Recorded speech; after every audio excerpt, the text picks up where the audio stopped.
What just happened here at Trece Martires City in Cavite? I'm in front of the new provincial capital actually of Cavite, where a few minutes ago the Alyansa para sa Bagong Pilipinas, or the administration's coalition for the 2025 midterm elections, held their first ever campaign sortie here in the vote-rich province of Cavite. It's actually their very first campaign sortie in the entire Calabarzon. Ngayon, bakit importante ang Cavite at bakit paulit-ulit na vote-rich ang Cavite? Well, the basic fact is Cavite is home to over 2.4 million voters. That makes them the most vote-rich province in the Philippines for the 2025 midterm elections.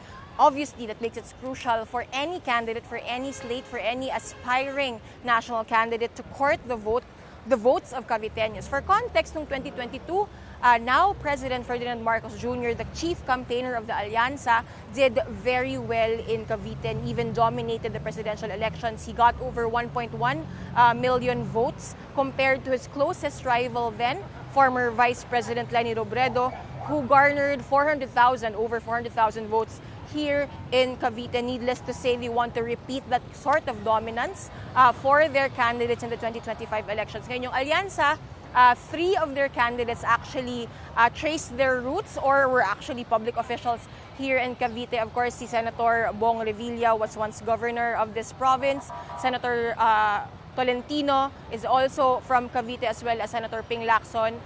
The first two are re-electionists, while Senator Lacson hopes to re-enter the Senate after a 3-year break from the upper chamber. Now, again, Marcos dominated Cavite in 2022, but as you would know by now, it's a very different time. 2025 is so much different. So much more different than 2022 elections. Kanina nga, nung nagrarally yung Alyansa dito sa likod ng Capitol, no, parang open grounds ng new capital ng Cavite, nag-play sila ng video noong nagaling sa 2022 to open up parang a recap of what the administration has been doing specifically for the province of Cavite. And yung striking lang doon, no, the video that they opened with was a video from the rally of the Uniteam, or the coalition that dominated the 2022 elections. Uniteam, of course, was a coalition mainly between now President Marcos Jr. and now Vice President Sara Duterte. So yung Marcos at yung Duterte clans and the parties and the other clans that supported them. Now that coalition is no longer in place of Uniteam, you have the Alyansa, which is composed of the biggest parties in the Philippines as well as the biggest clans in Philippine politics, but no longer are the Dutertes and their close allies in the admin slate in the 2025 elections. Ngayon, yung syempre, yung isa sa biggest issues, I guess, that now backdrops sa 2025 elections is the March 11 arrest of Rodrigo Duterte, the former president, and the father of Vice President Sara Duterte. Last week, inamin ng ilang candidates ng Alyansa, particularly Senator Ping or former Senator Ping Lacson, na yes, of course, the arrest of Duterte does affect even Alyansa candidates, because even from the very beginning, no, Alyansa candidates have always tried to balance, even though they are being endorsed by President Marcos and they have the backing of the admin, and former President Duterte and the Dutertes, kumbaga iba yung mga kandidato nila for 2025, the admin candidates have always been careful not to antagonize the voter base of both the Marcoses and the Dutertes. For context, bakit ganun yung situation? Si Vice President Sara Duterte at si President Marcos more or less enjoy the same level of trust and performance ratings, at least based on the latest surveys, which would be a reflection more or less of how popular they are or how much Filipinos approve of their performance so far, obviously as President and Vice President. Rodrigo Duterte, the former president, despite being mostly out of the spotlight in the past 3 years since stepping down from the presidency, remains very popular. In fact, yung mga kwento ng mga political operators at strategists sa atin ay medyo malakas pa rin yung endorsement power ng former President Duterte. So the Marcos administration, since the March 11 arrest, they explained that by telling the president explained that by telling the nation that it wasn't about cooperating per se with the International Criminal Court, where Duterte is now facing charges of crimes against humanity connected to his drug war, But what Marcos was telling the nation, or his explanation was, and his administration's explanation is that they are fulfilling their obligations to the international community through the International Criminal Police Organization or the Interpol.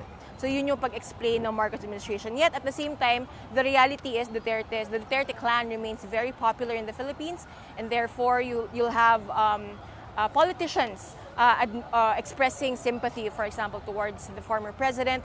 And speaking of politicians who have expressed sympathy, among them are the Villars, a clan that considers the Nacionalista party, formerly the party of President Marcos, as its base, yung Nacionalista party. Earlier, former Senate President Manny Villar, the patriarch of the clan, expressed sympathy towards the former president.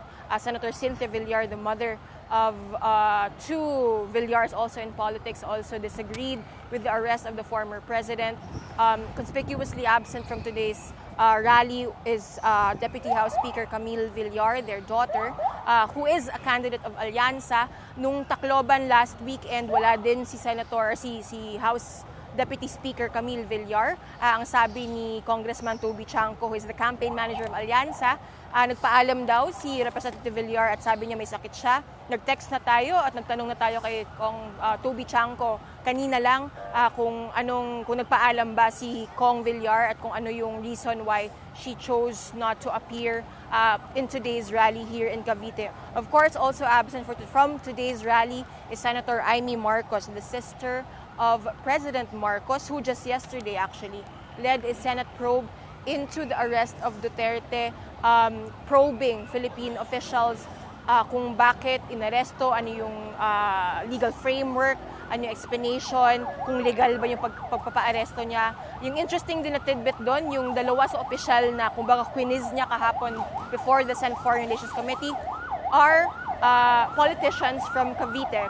Secretaries Boying Remulla and Secretary John Vic Remulla, former governor of the province, now Interior Secretary, were two of the several cabinet officials who faced the Senate Foreign Relations Committee yesterday. Pero despite itong continued absence, or the second time na absent si Senator Imee Marcos, she's already expressed her opposition to the arrest of the former President Duterte, and despite may mga rumors na parang what does it mean na Camille Villar and Senator Imee Marcos, both candidates of the Nacionalista Party, have skipped the previous Tacloban rally and are skipping today's rally. Sabi ni Congressman Chanco, hindi naman daw walang pagbabago sa Alyansa coalition, but we'll see what happens and what develops in the coming weeks and days. Now, for context also, the admin coalition Alyansa dominates surveys and preference surveys rather for the senatorial race. At least 9 of their candidates are considered in the winning circle based on the last survey held by Pulse Asia. But at the same time, 2 of the candidates that former President Duterte has endorsed and is very closely associated with, Senators Bongo and Ronald De La Rosa. Of course, Senator Go was Duterte's longtime aide, and Senator De La Rosa was his PNP chief who led the drug war, which he is now in The Hague for, have seen their numbers increase actually from the January to the February 2025 surveys of Pulse Asia. So that's another thing that we will be looking out for. Again, kung backdrop lang ng nangyayari or parang issues that backdrop this election on top of the arrest of Rodrigo Duterte, you also have, of course, the impeachment of Vice President Sara Duterte. That was the first Duterte-related issue that admin candidates had to skirt around. This would be the second issue that they'd have to skirt around in the context of the 2025 elections. Now, any pundit will tell you na lahat ng eleksyon ay crucial, no?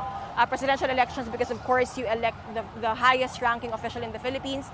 Midterm elections because that gauges yung popularity and yung support for the incumbent, and also lays down the groundwork for the incoming or the next presidential election. But given the movements in local politics, the continuing rift, hindi na siya rift, chasm na siya, between the Dutertes and the Marcoses, it makes 2025 all the more crucial given the previous events that have actually opened up the national campaign period and happened just days before the midterm mark or the halfway mark of the national campaign. Now, next week, March 28, magsisimula na yung local campaign period naman.